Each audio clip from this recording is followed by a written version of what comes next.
Praise the lord. ప్రభువైన యేసు నామములో అందరికీ వందనములు. ఏసియా మాటను ఈ కార్యక్రమానికి ప్రేమతో నేను మిమ్మను స్వాగతిస్తున్నాను. ఈ ఉదయము మార్కు సువార్త 14వ అధ్యాయము 10వ వచనం నుండి 21వ వచనం వరకు ధ్యానించుకుందాం. 12 మందిలో నొకడు ఇస్కరియోతు యూదా ప్రధాన యాజకుల చేతికి ఆయనను అప్పగింపవలెనని వారి యొద్దకు పోగా వారు విని సంతోషించి వానికి ద్రవ్యమిచ్చుమని వాగ్దానము చేసిరి. గనుక వాడు ఆయనను అప్పగించుటకు తగిన సమయము కనిపెట్టుచుండెను. పులియని రొట్టెల పండుగలో మొదటి దినమున వారు పస్కా పశువును వధించినప్పుడు ఆయన శిష్యులు నీవు పస్కను భుజించుటకు మేమెక్కడికి వెళ్ళి సిద్ధపరచవాలని కోరుచున్నావని ఆయనను అడుగగా ఆయన మీరు పట్టణములోనికి వెళ్ళుడి, అక్కడ నీళ్లకున్న మోయుచున్న ఒక మనుష్యుడు మీకెదురు పడును. వాని వెంట పోయి వాడు ఎక్కడ ప్రవేశించునో ఆ ఇంట యజమానుని చూచి నేను నా శిష్యులతో కూడా పస్కను భుజించుటకు నా విడిది గది ఎక్కడుందని బోధకుడు అడుగుచున్నాడని చెప్పుడి. అతడు సామగ్రితో సిద్ధపరచబడిన గొప్ప మేడగది మీకు చూపించును, అక్కడ మన కొరకు సిద్ధపరచుడని చెప్పి తన శిష్యులతో 2 పంపెను. శిష్యులు వెళ్ళి పట్టణములోనికి వచ్చి ఆయన వారితో చెప్పినట్లుగా కనుగొని పస్కను సిద్ధపరిచిరి. సాయంకాలమైనప్పుడు ఆయన తన 12 మంది శిష్యులతో కూడా వచ్చెను. వారు కూర్చుండి భోజనము చేయుచుండగా యేసు మీలో ఒక్కడు అనగా నాతో భుజించుచున్నవాడు నన్ను అప్పగించునని నిశ్చయంగా మీతో చెప్పుచున్నానని వారితో చెప్పగా వారు దుఃఖపడి నేనా అని ఒకని తర్వాత ఒకడు ఆయనను అడుగసాగిరి. అందుకాయన 12 మందిలో ఒక్కడు అనగా నాతో కూడా పాత్రలో చేయి ముంచువాడే నిజముగా మనుష్య కుమారుడు ఆయనను గూర్చి వ్రాయబడినట్లు పోచున్నాడు. అయితే ఎవని చేత మనుష్య కుమారుడు అప్పగింపబడుచున్నాడో ఆ మనుష్యునికి శ్రమ, ఆ మనుష్యుడు పుట్టి ఉండని ఎడల వానికి మేలనెను. దేవుని యొక్క ప్రియ బిడ్డలారా, ఈరోజు ప్రభువైన యేసుక్రీస్తు వారు ఒక ప్రత్యేకమైన తన యొక్క పస్కా విందును సిద్ధపరిచి అది తన శిష్యులకు ఇస్తూ తన మరణమును గూర్చి తనను అప్పగించబోతున్న వ్యక్తిని గురించి ఆయన స్పష్టంగా ఆయన తన శిష్యులకు వివరించబోతున్నాడు. ఈ వచనాలు మనం చూస్తున్నప్పుడు ఇస్కరియోతు యూదా 12 మంది శిష్యులలో ఒక్కడు. ఈయన తను డబ్బులు సంచి పట్టుకున్న వ్యక్తి, లావాదేవీలన్నీ కూడా ఆయన చూసేటటువంటి వ్యక్తి. యేసు ప్రభు ఎప్పుడైతే తన యొక్క శిలువ మరణం గురించి పదే మాట్లాడుతూ ఉన్నారో ఈయన ఏమనుకున్నాడో, ఒకవేళ యేసు ప్రభు రాజ్యం స్థాపిస్తే నేను ఫైనాన్స్ మినిస్టర్ అయిపోయి లావాదేవీలన్నీ చూసుకుంటా అనుకున్నాడేమో. కానీ యేసు ప్రభు వారు నేను చనిపోబోతున్నాను, పాపాత్ములు నన్ను తీసుకెళ్ళి సిలువ వేయబోతున్నారు అని చెప్పిన మాట తన హృదయానికి ఎప్పుడైతే తాకిందో, అయ్యో చచ్చిపోతే మనకు ఏమీ లాభం ఉండదు కనుక ఎప్పుడు చూస్తే ప్రధాన యాజకులు శాస్త్రులు యేసు ప్రభువును చంపడానికి ఎదురు చూస్తున్నారు కదా, వారితో నేను చెయ్యి కలిపి ఈయనకి నేను అప్పగిస్తే నాకు లాభము దొరుకుతుంది అని ఊహించుకొని ఆయన వారి దగ్గరికి వెళ్ళి యేసు ప్రభును అమ్మడానికి సిద్ధపడ్డాడు. వారు ఎవరైతే యేసు ప్రభు మీద గినిస్ట్గా ఉన్నారో పట్టుకొని చంపాలనుకుంటున్నారో, ఈయన వెళ్ళి వారితో కలిసినప్పుడు సంతోషించి వానికి ద్రవ్యమిచ్చి ద్రవ్యమిస్తామని వాగ్దానం చేసి అతనికి అప్పగించడానికి తగిన సమయం కనిపెట్టు చూడండి.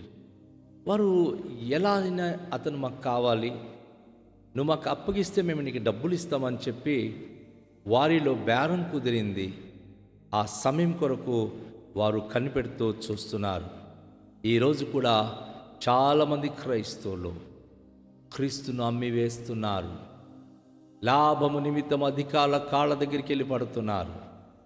ఎవరో ఏదో ఇస్తే మేము ఏదో చేసి గొప్పలం అయిపోతాం అనుకుంటున్నారు. వద్దండి, అలాంటి తప్పుడు ఆలోచనతో వెళితే నాశనం అవుతారు. ఇచ్చువాడు దేవుడు కానీ, రాజకీయ నాయకులు కానీ, లోక సంబంధమైన ఎవరు కానీ కాదండి. అయితే పులి అని రొట్టెల పండుగ మొదటి దినమున వారు అందరూ కూడాను పస్కా భుజించడానికి సిద్ధపడాలని యేసు ప్రభువారు తన శిష్యులకు ఆయన బోధిస్తున్నారు. వారు ఏమంటున్నారంటే, అయ్యా మనం పస్కా భుజించడానికి ఎక్కడ, ఏ స్థలంలో మనము పస్కను భుజిస్తాం అని యేసు ప్రభును అడిగినప్పుడు యేసు ప్రభువారు వారికి చక్కటి ఒక ఆలోచన అనుగ్రహించారు. ఏమిటి అంటే, మీరు పట్టణములోనికి వెళ్ళండి, అక్కడ నీళ్లు కుండ మోయుచున్న ఒక మనుష్యుడు మీకెదురుపడును. ఒక విషయము తెలుసండి, ఈ 13వ వచనము మార్కు తన గురించి రాసుకున్న మాట ఇది. ఆయన ఒక నీళ్ల కుండ మోసుకొని వెళుతుంటే 12 మంది శిష్యులలో కొందరు వెళ్ళి యేసు ప్రభు చెప్పినట్లుగా ఆయన దగ్గరికి వెళ్ళి అడుగుతున్నారు. ఆ నీళ్ల కుండ పట్టుకున్న మనిషి మీకు ఎదురుపడతాడని యేసు ప్రభు చెప్పినట్లుగా వీరు పట్టణములో ప్రవేశించినప్పుడు మార్కు అనబడిన ఒక యవనస్తుడు నీళ్లు కుండ మోసుకొని వెళుతూ ఉన్నాడు. అతను వెంట వీళ్ళందరూ వెళ్ళి ఆయన ఎక్కడ ప్రవేశిస్తున్నాడో అక్కడున్న యజమానునికి మీరు చూచి, నా శిష్యులతో కూడా పస్క భుజించుటకు నా విడిగది ఎక్కడని ఆ ఇంటి యజమానునికి అడగండి, బోధకుడు అడుగుతున్నాడని చెప్పండి అని తన శిష్యులను పంపించినప్పుడు ఆ శిష్యులు యెరూషలేము లోపలికి వెళ్ళి ఆ విధంగానే వారు అడిగారు. ఆ ఇంటి యజమానునికి అడిగినప్పుడు గమనించండి, ఆ వాక్యమును మనం చూస్తున్నాం. అతడు సామగ్రితో సిద్ధపరచబడిన గొప్ప మేడగది మీకు చూపించును, అక్కడ మన కొరకు సిద్ధపరచుడని చెప్పి తన శిష్యులకు 2 పంపించాడు. 2 శిష్యులు యెరూషలేమునకు వెళ్ళి ఇన్క్వైరీ చేసినప్పుడు ఈ పస్క పండుగ ఆచరించడానికి అక్కడ ఒక ఇల్లు వారికి కనిపిస్తుంది. ఆ ఇల్లు బర్నబాస్ గారి ఇల్లు. మార్కు నీళ్లు మోసుకొని వెళ్ళి ఆ ఇంటి దగ్గరికి వెళ్ళినప్పుడు శిష్యులు యేసయ్య చెప్పినట్లుగా అక్కడికి వెళ్ళినప్పుడు బర్నబాస్ ఆల్రెడీ సిద్ధపరిచి ఉన్నాడు. అక్కడ ఆ యొక్క పస్క బలిపశు కొరకు, పస్క పండు కొరకు వారు తినాల్సిన వస్తువులన్నీ కూడా అక్కడ సిద్ధపరిచి ఉన్నాడు. అది మీరు చూస్తారని ప్రభు చెప్పారు. కాబట్టి శిష్యులు వెళ్ళి పట్టణములోనికి వచ్చి ఆయన వారితో చెప్పినట్టుగా కనుగొని పస్కను సిద్ధపరిచారు. సాయంకాలమైనప్పుడు 12 మంది శిష్యులతో కూడా యేసు ప్రభువారు ఆ గృహంలోనికి వెళ్ళి ప్రవేశించి అక్కడ వారు కూర్చొని భోజనం చేస్తున్నప్పుడు ఆత్మలో ఒకలాంటి ఆవేదన చెంది యేసు ప్రభువారు ఏమన్నారంటే, మీలో ఒకడు అనగా నాతో భుజించుచున్నవాడు నన్ను అప్పగించునని నిశ్చయంగా మీతో చెప్పుచున్నానని వారితో చెప్పగా.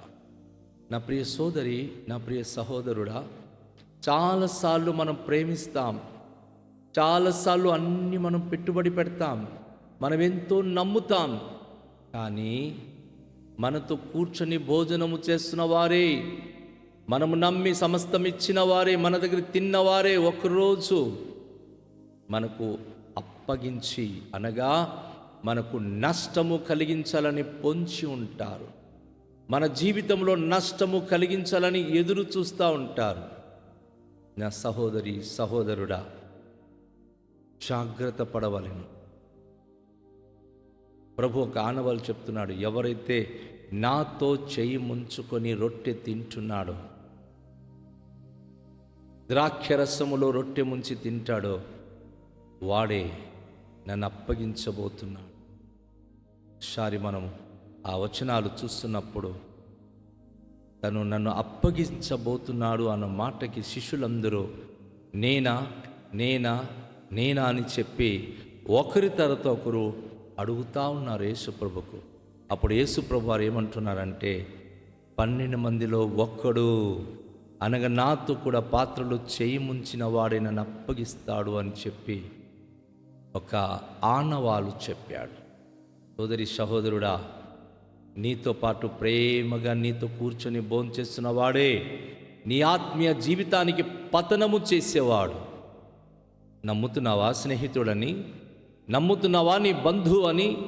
సొంత శిష్యుడైన ఇస్కరియోతు యూదే అమ్మిస్తే నువ్వు నమ్ముతున్న స్నేహితుడుగా, నువ్వు ప్రేమిస్తున్న వ్యక్తిగా వాడు నిన్ను పరలోక రాజ్యానికి వెళ్ళనివ్వడు, ప్రభుతో నీకు ఉండనివ్వడు. ఒకరోజు ఆవశ్యకంగా వాడు నిన్ను చంపడానికి అన్యులకు అప్పగిస్తాడు. నీవు అవసరత కొలది, తన అవసరత కొలది ఉపయోగపడినంత కాలము నిన్ను వాడుకుంటాడు. తర్వాత తీరిపోయిన తర్వాత నిన్నే చంపడానికి తెగించుకుంటాడు. ఇది యేసయ్య మాట. నమ్మకు. లోకంలో ఎవరిని నమ్మొద్దు, యేసుని నమ్ము. ఆయన వాక్యాన్ని నమ్ము, ఆయన మాటలు నమ్ము. ఆయన సహవాసంలో ఉండి కూడా నిన్ను దిగజార్చాలని, హతమార్చాలని, నిన్ను నాశనం చేయాలని ఎదురు చూచేవారు నీ చుట్టూ లేకపోలేదు. అందుకే ప్రభువారు ఆవేదన చెంది అంటున్నాడు, నిజముగా మనుష్య కుమారుడు ఆయనను గూర్చి వ్రాయబడినట్లు పోవుచున్నాడు. అయితే ఎవని చేత మనుష్య కుమారుడు అప్పగింపబడుచున్నాడో ఆ మనుష్యునికి శ్రమ, ఆ మనుషుడు పుట్టి ఉండని ఎడల వానికి మేలు. ఎంత ఘోరంగా ఉంది చూడండి. ఏ వ్యక్తి అయితే యేసేకి విరుద్ధంగా తన భక్తులకు అప్పగించి, యేసేని అప్పగించి ఆయన జీవిస్తున్నారో ప్రభు అంటున్నాడు, యేసయ్య తన గురించి చెప్పబడినట్లుగా ఆయన శ్రమలు పాలవుతాడు, చనిపోయి తిరిగి లేస్తాడు. అది తన గురించి లేఖనాలు రాసిన మాటలు. కానీ ఏ వ్యక్తి అయితే అప్పగించే కార్యం చేస్తున్నాడో, ఎవరైతే విరుద్ధంగా వెళుతున్నాడో వాడు పుట్టకపోతే బాగుండేది. ఎందుకంటే భయంకరమైన శ్రమ తన కొరకు వేచి ఉన్నది. ప్రియ సంఘమా, దేవునికి ప్రియ బిడ్డలారా, జాగ్రత్తగా దీని గురించి వివేచించండి. దేవుని యొక్క సన్నిధిలో మరి ఎవరైతే విరుద్ధ భావంతో దేవునికి అమ్మకం చేయాలి, సేవకునికి విరుద్ధంగా వెళ్ళాలి, సంఘానికి పాడు చేయాలనుకుంటారో పుట్టకుండా ఉండి నెడల మేలు అని ప్రభు అంటున్నాడు. ఎందుకంటే భయంకరమైన శ్రమ వాడి కోసం ఉంది. కాబట్టి అలాంటి శ్రమలు తప్పించుకుందాం, దేవునికి నమ్ముదాం, దేవునికి అప్పగించేవారుగా కాకుండా మనల్ని మనం దేవునికి అర్పించుకునేవారుగా జీవిద్దాం. ప్రభు ఈ మాటలు మనకు ఆశీర్వాదకరంగా ఉంచునుగాక. ప్రార్థన చేద్దాం. దయగల తండ్రి, మీకు స్తోత్రాలు. మా దీన జీవితాల్లో నేను మిమ్మును మేము అమ్ముకునేవారుగా, నాయన నీ సేవకులకు కానీ సంఘానికి కానీ అమ్ముకొని దుర్భాష మాట్లాడేవారుగా కాకుండా మిమ్మును ప్రేమించి, మీ సంఘాన్ని ప్రేమించి, సేవకుని ప్రేమించి ప్రభువా మీకు మమ్ములను మేము అప్పగించుకునేవారుగా, సమర్పించుకొని జీవించే భాగ్యవంతులు అట్టి మనస్సును మాకు దయచేయమని, మీ యొక్క కృపతో మమ్మల్ని బలపరిచి శాపపూరితమైన జీవితం కాకుండా ఆశీర్వాదకరమైన జీవితం మా దీన బ్రతుకునకు దయచేయమని యేసు నామములో ప్రార్థిస్తున్నాము తండ్రి. ఆమేన్. అందరికీ షాలోం. ప్రభు మనలను దీవించునుగాక.